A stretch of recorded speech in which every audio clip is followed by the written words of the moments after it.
Ito yung labas ng Tinipak Lodge. Ayan, ito yung ano niya, kalsada. Tapos kalsada.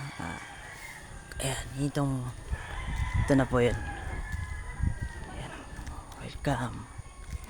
Tinipak Lodge. Tapos ito yung gate. Pasok tayo sa loob. Ayan, pasok tayo sa loob. Yan yung parking lot kung may dala kayong sasakyan or motor. Yan.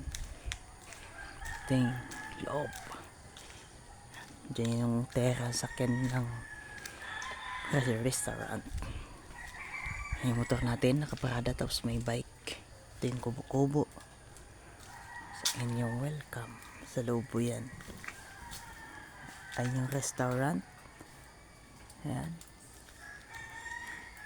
Dito tayo pumunta naman.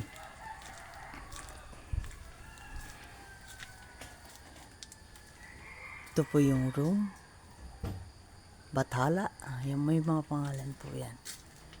Ayan.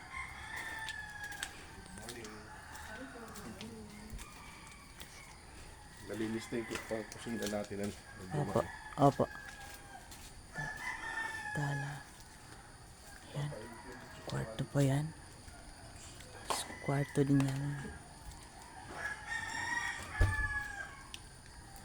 Yan. Tapos simple. Simple. Yun.